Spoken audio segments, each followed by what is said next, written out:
Myanmar থেকে তীব্র গোলাগুলির জেরে যোগাযোগ বন্ধ সেন্ট মার্টিনের সঙ্গে দ্বীপে খাদ্য সংকটের আশঙ্কা। মিয়ানমারের ওপার থেকে বারবার গুলি ছোড়া হচ্ছে টেকনাফ সেন্ট মার্টিন নৌ রুটে চলাচল করা ট্রলার ও স্পিড বোট লক্ষ্য করে। এই কারণে এই 3 রুটে 3 দিন ধরে সকল ধরনের নৌযান চলাচল বন্ধ রয়েছে। সেন্ট মার্টিনের একমাত্র যাতায়াত ব্যবস্থা নৌপথ হওয়ায় সেন্ট মার্টিনের সঙ্গে এখন যোগাযোগ বন্ধ। রোববার বিষয়টি নিশ্চিত করেছেন সেন্ট মার্টিন ইউনিয়ন পরিষদের চেয়ারম্যান মুজিবুর রহমান। দেশের একমাত্র প্রবাল দ্বীপের এই চেয়ারম্যান বলেন, 3 দিন ধরে ট্রলার চলাচল বন্ধ, স্পিডবোট চলাচল বন্ধ, তবে এখন পর্যন্ত কোনো সংকট হয়নি।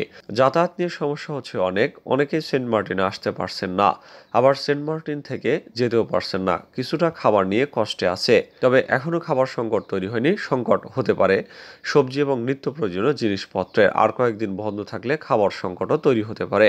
টেকনাফ সেন্ট মার্টিন নৌ রুটের চলাচলকারী বোট মালিক সমিতির সভাপতি আব্দুর রশিদ বলেন, 3 দিন ধরে বোট চলাচল বন্ধ।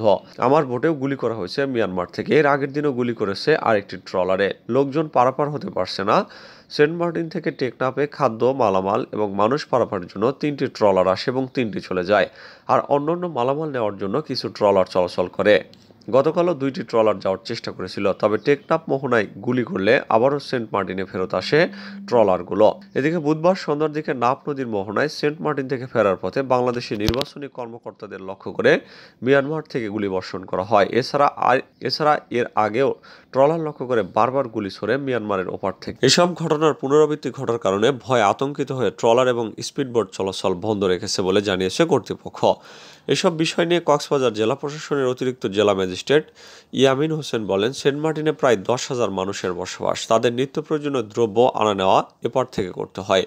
যেহেতু মিয়ানমার থেকে বারবার গুলি করা হচ্ছে, এ কারণে আমরা সেন্ট মার্টিন যাওয়ার বিকল্প নিয়ে ভাবছি। নাফ নদীর মোহনায় যেহেতু এই ঘটনা ঘটছে, তাই নাফকে অ্যাভয়েড করে আমরা বিকল্প কিভাবে তাদের খাদ্য সামগ্রী এবং যাতায়াতের ব্যবস্থা করা যায় এইসব নিয়ে চিন্তা ভাবনা করা হচ্ছে।